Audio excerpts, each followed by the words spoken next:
Welcome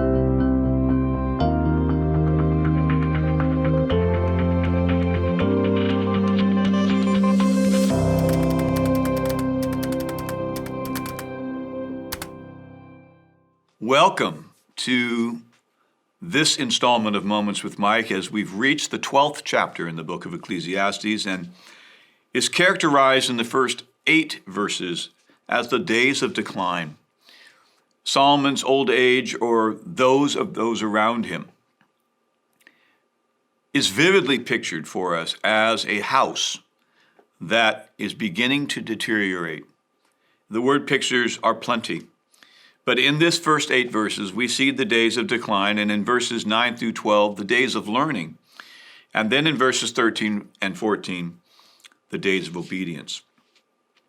Solomon gives us in these 8 verses vivid pictures of a life that is now being lived in a state of decline. Mental dullness and depression, physical ailments and limitations, trembling limbs and poor vision, deafness and nervousness and fear, and all those pictures there found for us in these 8 verses. Notice the word picture. The silver cord is broken.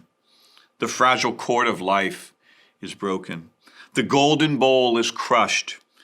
The pitcher by the wall is shattered. In the ancient literature of the Old Testament, a fountain was often a vivid image for life. The wheel at the cistern is crushed. The dust will return to the earth as it was in the first part of verse 7, and the spirit will return to God who gave it at the second part of verse 7. A house falling apart that Solomon uses to picture the decline of old age. I want to speak to that. I want us to take a little detour from Solomon's writings in Ecclesiastes 12, 1 through 8, and go back to Psalm 92. In Psalm 92, we have one of the best pictures of someone writing at a state in life, much like Solomon, and writing about the aged. And I want you, if you will, please, to read with me in verses 12 through 15 of Psalm 92. I'm going to reference one New Testament passage as well, but I want you to read along with me and listen to this. The righteous flourish like a palm tree and grow like a cedar in Lebanon. They are planted in the house of the Lord and flourish in the courts of our God. Watch now. They still bear fruit in old age. They are ever full of sap and green, to declare that the Lord is upright. He is my rock, and there is no unrighteousness in him. I love verse 14. They still bear fruit in old age. They are ever full of sap and green. Such a contrast to how Solomon pictures himself or the aged around him in the first 8 verses of Ecclesiastes chapter 12. The second passage I want to reference for you to look at is Titus chapter 2 and verses 2 through 5, where both older men and older women are mentioned. And not only is their character applauded, being sober-minded and dignified, but their ministry of mentoring those who are younger is affirmed as well. Those of you who are watching Moments with Mike, or at least this episode, and you're my age, 65, or a little bit older, maybe a little bit younger, don't believe the lie that just because you are aging, that you have nothing to offer.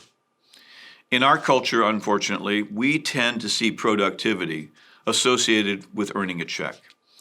Might I suggest to you that I think that you and I, as senior citizens, or seasoned saints, as we like to call them here at the Bridge, we are as productive, or can be as productive, at this stage in our life as we were at an earlier time. There's a greater wisdom we possess. There's a greater desire to share the knowledge that we've learned. And there's a deepening desire to seek to understand other people rather than simply to be understood.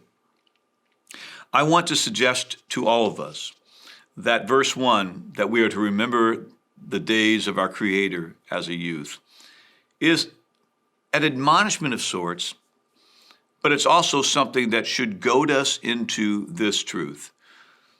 The earlier we make a decision for Christ, the earlier we build our relationship upon the firm foundation which is His Word, the earlier that we find the value in fellowship and the fulfillment that comes from serving in the strength of the Lord and the gifts that He presents to us upon our coming to know Jesus Christ, and perhaps throughout our ministry and throughout our walk with Him. Those things are set in motion, I believe, by coming to a place of faith at an early time in life. Now, I know for some of you, you embraced Christ at a later time of life, and I'm so grateful that you have.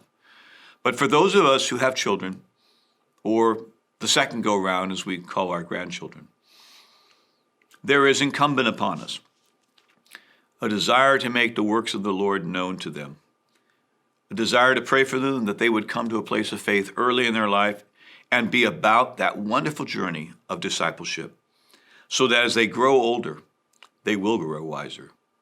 So as they age, at least physically, they'll become more mature in their own soul and spirit.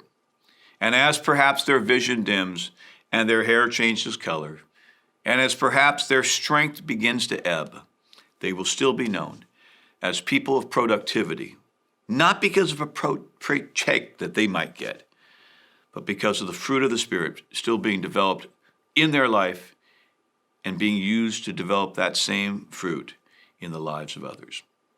God bless you, and we'll see you soon as we continue in Ecclesiastes 12.